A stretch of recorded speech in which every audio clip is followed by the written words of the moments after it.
Today we begin with a development that banking regulators, Social Security advocates, and financial watchdogs had feared, tracked, and prepared for, all at once.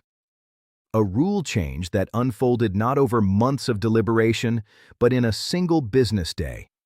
A single day that reshapes how millions of Americans receive their federal benefits. A single day that puts new conditions on money that retirees and disabled citizens have already earned. A single day that forces every Social Security recipient to ask, is my deposit still safe? What the banking industry did today crossed a line that consumer protection officials had hoped would hold. And when that line broke, advocates, legal experts, and financial watchdogs did not hesitate. They responded with clarity, urgency, and force. For months now, there had been signals, not official announcements, not formal policy disclosures, just signals that the banking sector was preparing something significant. The financial industry has been adaptive, yes, but they have been deliberate in their adaptation. Their moves have followed a certain rhythm, a pattern, almost a predictability. But what set off alarm bells in Washington and consumer advocacy circles this season was that the rhythm went silent. Experts who monitor federal benefits policy know the indicators: the quiet withdrawal of public comment periods, the slow revision of account terms and conditions buried in footnotes, the disappearance of consumer-facing language from bank websites, the sudden shift in how direct deposit agreements are worded. All of that went quiet. And whenever the banking lobby goes quiet on policy, it means something is about to change loudly for the people who can least afford the disruption. Early this week, consumer financial watchdogs detected what they described as a coordinated policy implementation, including deposit handling rules that had not been updated or enforced in over a decade. These are the kinds of regulatory adjustments that financial institutions only deploy when they are signaling something very specific: a restructuring of how benefits are processed, a shift in liability protections, or a change in how garnishment rules apply to federal deposits. Observers didn't know which category this fell into, or whether it fell into all three at once. But what they did know was that the banking system was changing its posture towards Social Security recipients.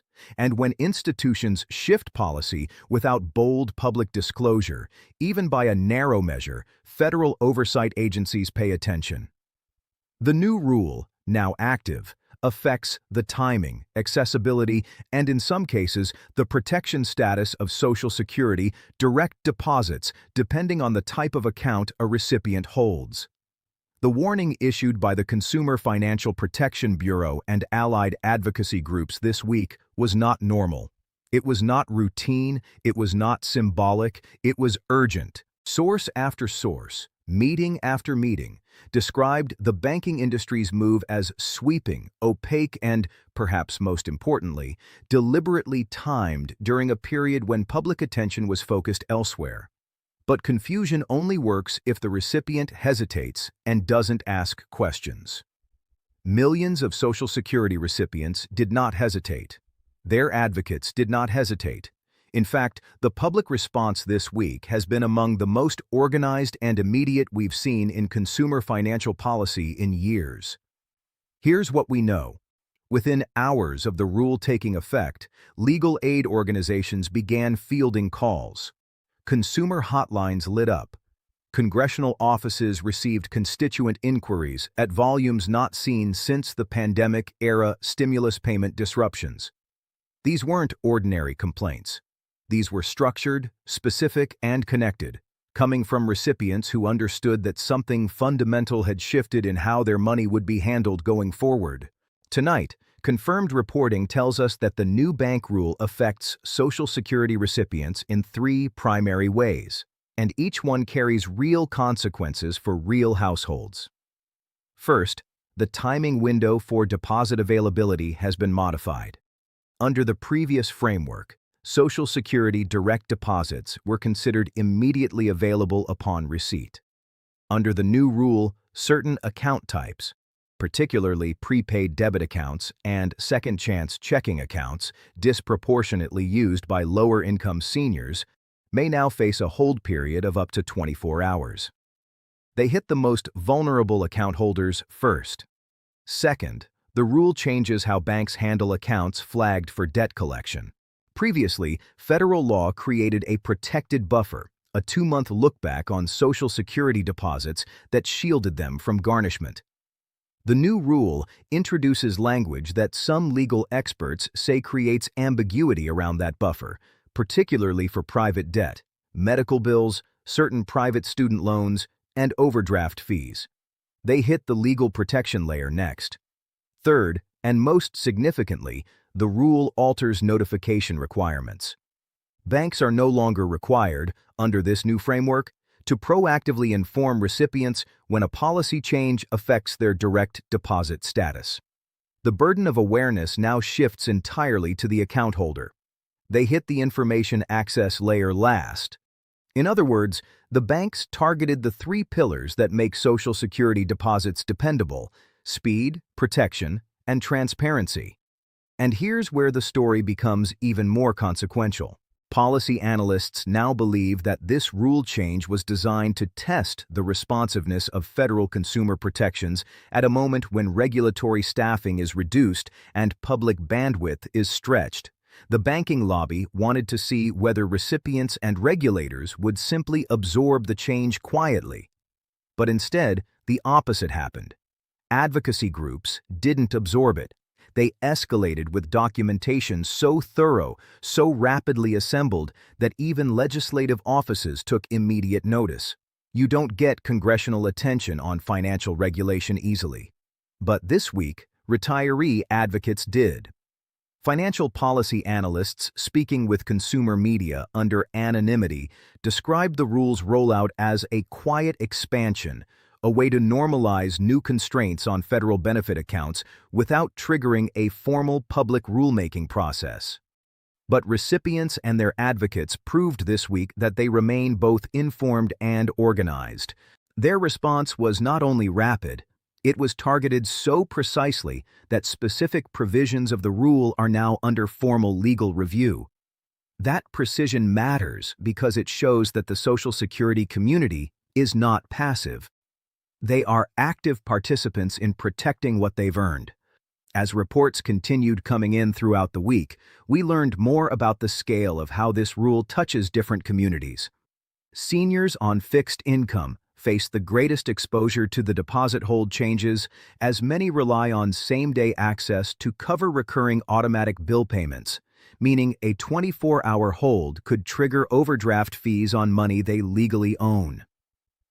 Disabled recipients under SSDI who hold accounts at institutions with automated debt flagging systems may face new uncertainty about whether their protected buffer is being correctly calculated. Rural recipients using community banks or credit unions that rely on third-party processing systems are now navigating a compliance landscape those institutions may not be equipped to explain clearly. This wasn't just a paperwork update. This wasn't just a technical amendment. This was a structural shift in the relationship between federal benefit recipients and the private banking system. And structural shifts are the one thing Social Security recipients have struggled to absorb since benefits were first brought into the direct deposit era. Remember, institutions have made similar moves before. They thought the complexity of the rule would prevent widespread public understanding. They thought the timing, mid-cycle, low news attention would minimize organized pushback. They thought recipients would simply adapt, as they have been asked to adapt again and again to changes made by systems they depend on but do not control. But this week, the exact opposite is happening. Recipients are sharing information. Advocates are filing formal inquiries, and congressional representatives are now on record requesting clarification from both the CFPB and the Treasury Department. What makes this moment so important and so revealing is that this rule change came at a time when federal consumer protection infrastructure is under significant institutional pressure. Fiscal hawks want reduced regulatory oversight. Banking industry lobbyists want expanded operational flexibility. State-level consumer advocates want stronger federal floors of protection. And retirees, 70 million Americans receiving Social Security, want certainty that the money they paid into for decades will arrive as expected, in full, accessible, and protected. Federal regulators are balancing these demands while simultaneously managing reduced enforcement capacity. And when institutions move during moments of regulatory pressure, they are not doing it from a position of consumer-first thinking. They are doing it from a position of opportunity. The Consumer Financial Protection Bureau's advisory, now circulating to financial institutions and posted publicly, was designed to signal that federal oversight is not willing to allow the erosion of Social Security deposit protections to proceed without scrutiny. Officials said plainly that the banking industry's new rule was inconsistent with long-standing federal guidance protecting Social Security recipients from unnecessary account restrictions. That is careful language for, we are watching, we are documenting, and enforcement action is on the table. You don't usually hear that tone from federal regulators unless something with broad impact is actively unfolding. Meanwhile, the leadership of the National Committee to Preserve Social Security and Medicare addressed recipients in a direct, unflinching statement this week. They said, "Your benefits are federally guaranteed, and no bank policy can override that guarantee." They said, if your bank is holding your deposit or applying new restrictions without explanation, you have the right to demand answers and to escalate. And they said, we are documenting every instance of harm, and we will not allow these changes to normalize without a full public accounting. These are not rhetorical reassurances. These are statements from an organization that understands exactly how high the stakes are for the people they represent. Here's what makes the situation even more layered. This bank rule wasn't implemented in isolation. Along with the primary deposit timing change, additional concerns have emerged this week. Several large national banks also quietly updated their overdraft fee structures in ways that interact negatively with the new hold periods. Third-party payment processors used by some Social Security recipients updated their terms of service to limit dispute windows. At least 2 major financial institutions increased automated account review activity targeting accounts that receive only federal benefits, with no explanation provided to account holders. All of this happened within the same policy window. When the financial industry moves multiple provisions simultaneously, it means a broader reconfiguration is underway, not a single isolated update. Analysts are now considering several possibilities about what this rule change is ultimately designed to achieve. One is that the banking industry is preparing to reclassify federal benefit accounts into lower service tiers, reducing the operational cost of holding them. Another is that the industry is attempting to create new fee generation opportunities around hold periods and expedited release options. A third possibility, the one troubling consumer advocates the most, is that the industry is attempting to normalize the erosion of the protected buffer rule, moving it from federal standard to optional practice. But this week, recipients, advocates, and alert lawmakers began taking that last card off the table. They didn't stay silent. They didn't wait for a news cycle to cover it. They didn't defer to institutional assurances. They documented, organized, and demanded answers. What we're watching now is a test of accountability. The banking industry wants to see whether regulatory capacity is strong enough to enforce existing protections in a constrained environment. Recipients want to show that 70 million Americans watching their deposits are not a passive constituency. Federal oversight bodies want to prevent a precedent that weakens the deposit protection framework built over decades. And Congress, at least those members who've heard from constituents this week, wants to prevent this from becoming a slow-motion erosion that only becomes visible after significant harm is done. Tonight, we've heard from financial legal experts who are now actively monitoring individual account impact cases. They say the hold period provision is the most immediately harmful element, particularly for recipients with automatic payment schedules. They say the notification rollback is the most strategically significant because without proactive disclosure, harm becomes invisible until it compounds. And they say the banking industry's decision to implement multiple changes simultaneously is likely part of a broader strategy intended to make coordinated challenge more difficult. But advocates are not scattered. In fact, the coalition forming around this issue is more coordinated than anything seen in consumer financial protection circles in several years. Their response this week, documented, legal, and public, sent a message to the banking industry that Social Security recipients are not without recourse.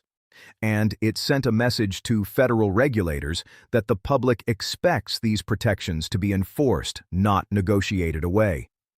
As this story develops, we expect more details to emerge about exactly what the banking industry hoped to achieve with today's implementation. But what we do know is that the public response was timely.